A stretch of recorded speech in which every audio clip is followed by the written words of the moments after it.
The second doctrine we need to see is not only the doctrine of God, but number 2 is that doctrine of creation. And creation is described using 4 words in the book of Genesis. And the first one is bara, which means God making something from nothing. That's used in 1:1, 1:21, 1:27, and 2:4. Secondly, there's a second word, asa, which is in 1:16, 25:26, and 2:2, which denotes making something from materials already created. Third is yatsar, 2:7 and 19. It's a beautiful word for fashioning or making as a potter, and that's used for making man from the dust of the earth. God fashioned us from the dust of the earth. I just read an analysis of what the human body is made of. You know, if you cremated us and did a chemical spectroanalysis of what we are, do you know what we're made of? The common elements of dust. What does the Bible say? God made us from the dust of the earth. He really did. Isn't that amazing? And He breathed into us His Spirit. We became a living being. Fourthly, bana, which means to build. So the whole doctrine of creation, and by the way, I am not smart enough, I'm not smart, period, but I'm not smart enough to possibly believe that anything could possibly be true except what God says. You know what it says? It says, in the beginning God created the heavens and the earth. And I think I read, about half the commentators I read wrote during the period of about 1920 to about 1950, about half these big books I was reading today.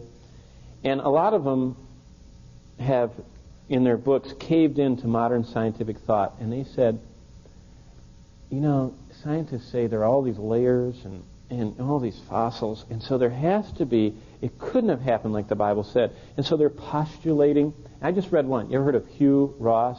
You know, the creator and the cosmos and the finger of God. You know, this guy is a Christian, best-selling, millions of books. Hugh Ross, astrophysicist. Navigators are publishing his book, no less. Do you know what he believes? Now, just with what you know about God and the Bible, this is what Hugh Ross teaches. He says that the universe is 12 billion years old, that God put everything condensed into a blob and then stepped back, and that blob exploded in the Big Bang. And it evolved to the point of where we got now. That's a problem for me right there. You know how he explains all these skeletons Dr. Leakey is finding? You know, Dr. Leakey out there in the Olduvai Gorge, you know, in the rift, the great rift that runs through the Dead Sea is part of that same rift. The great rift, the Afro-European Asian rift. They're finding all these petrified bones of humans. You know, actually they'll find a tooth and they build a whole skull around one tooth and all that. But Dr. Leakey's found these millions of year old human beings. Do you know what this Christian Hugh Ross said those are? He said that there were humanoids on the earth. They didn't have a soul or a spirit. They were animals that looked just like people. And he said they painted on cave walls.